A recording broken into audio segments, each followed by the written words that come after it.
This week, a Gadget Show exclusive. We go behind the scenes at Microsoft headquarters. John tells you how to build a website and why 3G is the biggest gadget letdown of my life.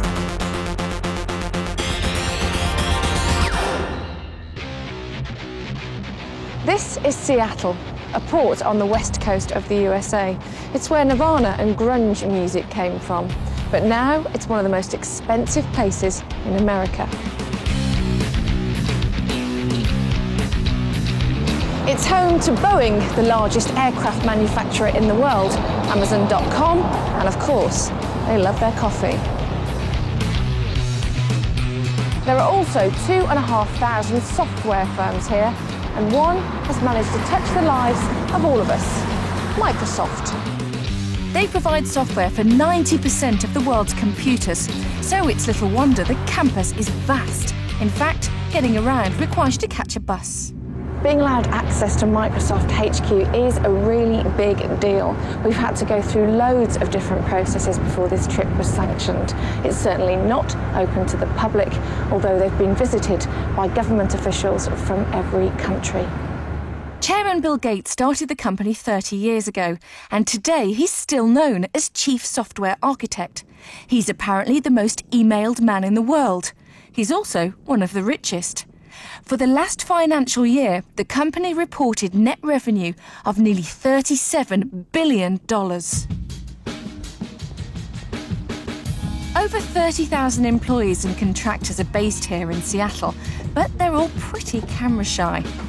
There are 2 receptionists hiding behind that desk. Honestly,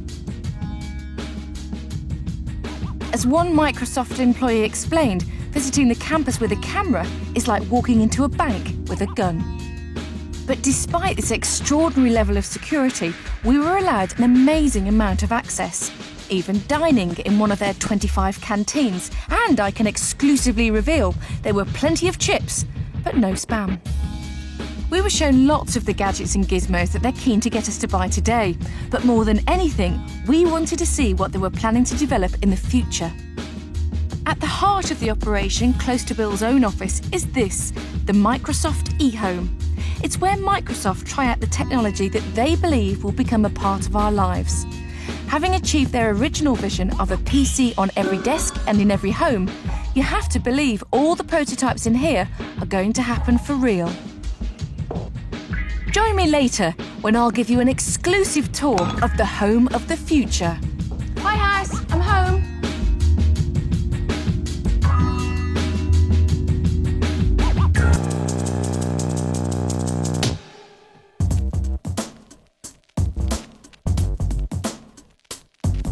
Now it's time for the Gadget Show's resident computer scientist, Spencer Kelly, to give us another of his quick guides to how gadgets work. This week, GPS. More and more cars these days are coming fitted with satellite navigation. You can even buy handheld devices the size of a mobile phone which tell you exactly where you are to within a few feet. But how does GPS, or the Global Positioning System, work? Well, it's quite straightforward, really.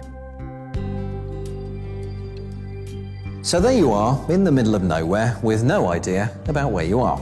The first thing you do is switch on your GPS device, and the first thing it does is start looking for satellites. Now, the satellites that this receiver's looking for are actually just very big atomic clocks. All they do all day is sit up in space broadcasting the precise time down to the nanosecond. And wherever you are in the world, you'll always be able to see at least 1, 2, 3, 4 of them up in the sky. Now, due to a very cool thing called physics, the signal actually takes a short amount of time to get from the satellite to your receiver. The receiver can work out how long that signal's taken, and from that, it can work out how far away it is from the satellite.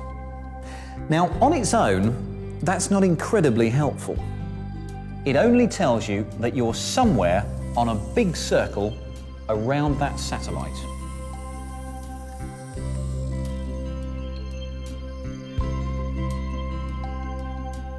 By working out the distance from the other 3 satellites, your GPS receiver is able to pinpoint its position exactly. There you go. There's only one place in the entire universe where all of these circles intersect, which means there's only one place in the entire universe where your GPS receiver could be.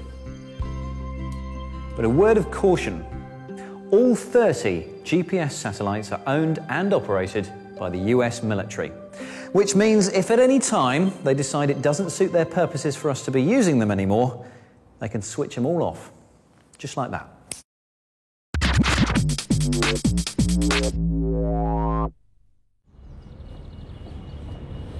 One of the greatest things about the internet is that the individual can communicate with the world. Create your own website, and anyone with web access anywhere on the planet can hear what you've got to say. And to prove how easy it is, I'm going to create my own simple website this afternoon, out here with my laptop while enjoying the odd drink. First, of course, you've got to choose your message. It might be about saving the planet, or your paintings or poetry. But for today's exercise, I'm going to put up some of my favourite photos I've taken recently and the stories behind them. Lovely pictures, I hope you'll agree. But how do I get them on the internet? Well, I'll need some web software for a start. Websites are mostly written in a language called HTML, standing for Hypertext Markup Language, which can take a while to learn. It's much easier to use a program like Macromedia's Dreamweaver, very popular with web professionals, which writes the code automatically while you design your pages. I'm starting with a template, which is specially designed for pictures. First, I'm going to set the background colour, choosing from a palette of 212 web-safe colours.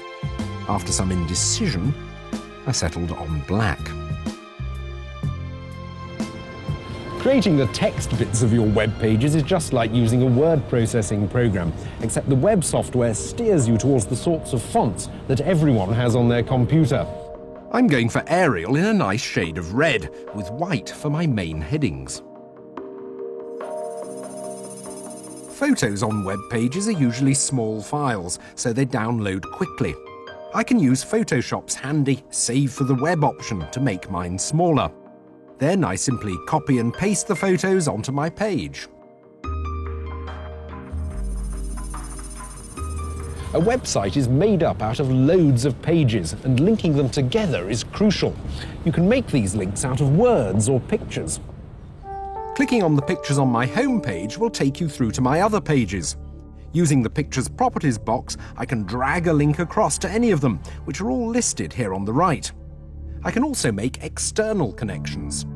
Jason and Susie already have beautiful websites, and I can easily link through to them by inserting a link here. There's a special box in the program which lets you do it automatically. Click here and you'll get straight through to Susie. At the moment, my website only exists in my computer, and before I unleash it onto the world, I want to check what it looks like in a variety of browsers. I'm trying Opera, Firefox and Internet Explorer. Here's the home page in Firefox, with the working links to the 3 main pages with a few photos on each. Click on them and I get through to the full image.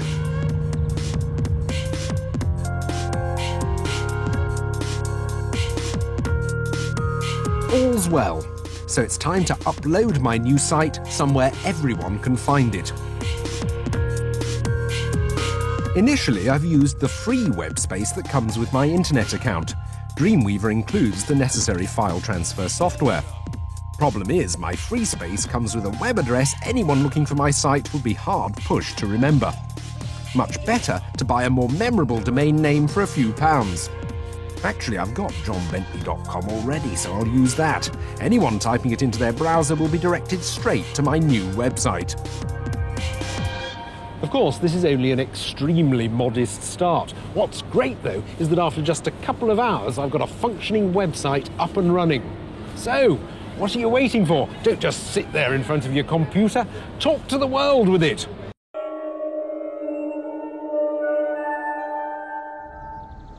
Do you know what? I just had the biggest gadget letdown of my life. The 3G mobile phone. Something I've been waiting 4 years for. On the very day that Orange launched the service on their network, I was in this shop signing a contract for a £50 handset upgrade fee and an extra £10 a month for more data. In fact, I was the first person in here ever to buy 3G. Finally, I was ready to take advantage of the full third generation experience. And my expectations were high. With bandwidths close to broadband, in simple terms, 3G is capable of carrying huge amounts of information to our phones. And that means near broadband internet access, full screen, full length video conferencing. 3G has the capacity to turn this into this. Except it doesn't. The problem is, it just didn't offer me the 3G experience I was hoping for. Elsewhere in the world, they get to enjoy the benefit of easy, unrestricted, fully realised internet access on their 3G phones. They've had it for 2 years in Japan. But here, 3G seems much more limited. And it's not just Orange. I've tried Vodafone and 3, and I've found them equally disappointing, especially when it comes to internet access. Or should I say, the lack of it. All the networks offer their own limited walled garden versions of the internet, offering video clips, news, MP3s, unspecific location applications, poor menus and basic graphics. In my opinion, it's a thoroughly unremarkable experience. You can access the World Wide Web, but whenever I've tried, I've found it to be an incomplete and unreliable service. And when I've tried streaming video, 50% of the time, this happens. That's rubbish. But you know, the good news is that I found a way to get the kind of 3G experience I expected. It's not easy, but if you really want it, you can get it. And you'll need to start with one of these. The Nokia 6630. It'll work on all of our UK 3G networks, but distinct from the other phones available, it uses something called an open source operating system. It goes by the name of Symbian. What that means is that you don't need a license to develop software for this phone, so there are oodles of third-party programs available for it, and you can get most of them off the internet. What you've got to do is find a site offering the right software, put a few dents in your credit card, change a few settings, and then you should pretty much be able to approximate the kind of 3G experience you're expecting to get in the first place. You see, with broadband in your pocket, the world is your oyster. Why settle for regurgitated movie trailers when you can get 30 channels of streaming TV, real time, any place, any time? And if you think all that's cool, there's still plenty more to come. And let's not forget what a proper web browser can do, with 384 kilobits per second to play with. Full screen, unrestricted, fully rendered web pages like the ones you see on your normal computer. The irony is, the technology works, but a recent survey found that only 4% of us would consider upgrading to 3G at the moment, and that's bad news for the networks. I think that once we can make our own choices about how we use the power of 3G, then it might start to catch on.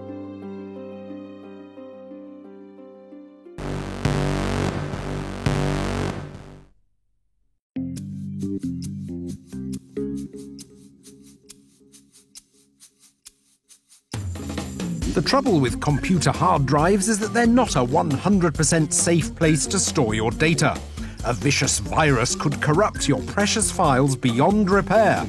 The solution is to back up the data as often as possible.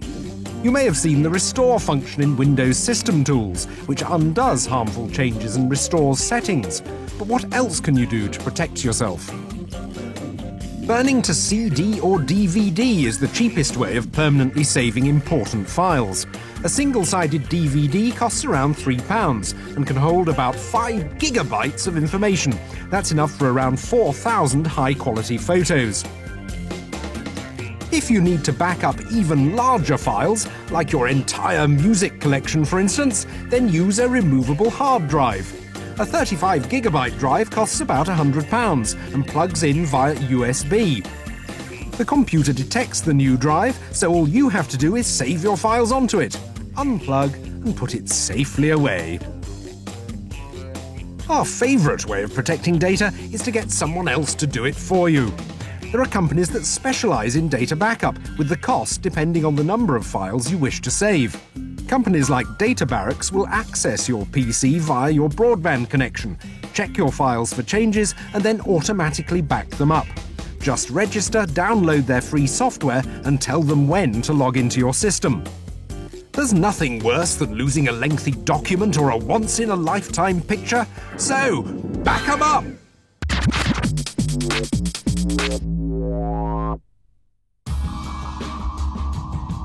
We've been given exclusive access to Microsoft's headquarters in Seattle, a place normally off-limits to everyone except top government officials and mates of the boss Bill Gates. You know, people like Bono. Every time Bill opens his mouth, it's a news story. And think about it, you've probably used one of his products today. Bill's influence is enormous, so when he invites you to see his house of the future, you know it's something worth visiting. The house is hidden inside an anonymous-looking office block and, over the years, has served as a testbed for some of the most cutting-edge technology to emerge from Microsoft. It's where they debuted tablet PCs and digital music.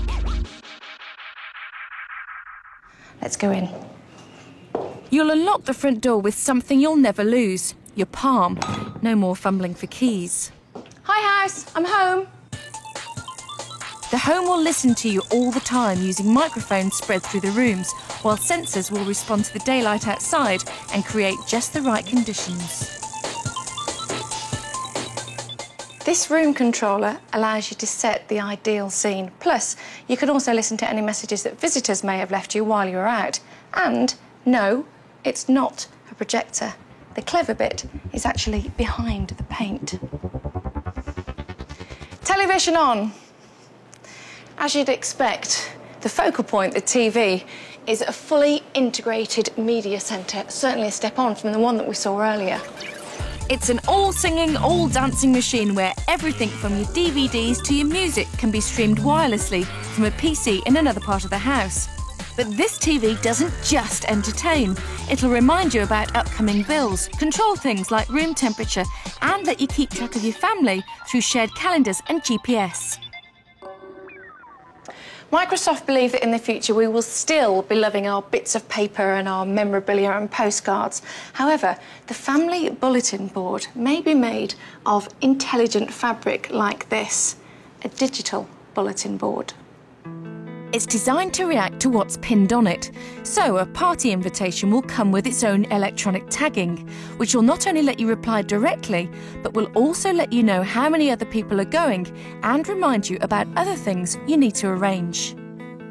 They use RFIDs, or radio frequency ID chips. Get used to the terminology, you're going to be hearing a lot about them. Essentially, they're like barcodes that allow their data to be read and then transmitted to a PC. In this way, business cards can link back to a shop, letting you know about special offers. RFIDs look set to be integral to everyday life, with many surprising benefits. Now then, if you can't cook, this is the perfect bachelor's TV dinner. You take your lovely soup, you swipe the barcode underneath the microwave.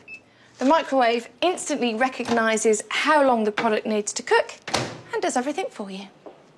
If, however, you consider yourself to be a modern man and prefer food to be a little more homemade, then perhaps you'll like the idea of this. Would you like some assistance? Yes, recipes. So, chocolate chip cookies on focaccia. It'll then give you all the instructions on the work surface, just where you need them. Of course, by the time it comes to the UK, I'm sure Nigella Lawson will have bought into the technology and have her very own digital cookbook. Those RFIDs are back again, and this time holding information within your clothes. If I hold this T-shirt up to this mirror, it will tell me exactly how I should care and wash my clothes. And if I didn't know what to wear with this top, then the wardrobe consultant will suggest some possibilities. Yeah, jeans. You can't go wrong with those. Instead of just having a computer in your home will become the computer. And my favourite application for all of this technology? Well, it'll be at bedtime, when the house turns a story into a performance. Start the story. Good night, Moon. In the great green room, there was a telephone and a red balloon and a picture of the cow jumping over the moon. Isn't that just the best way to hear a bedtime story?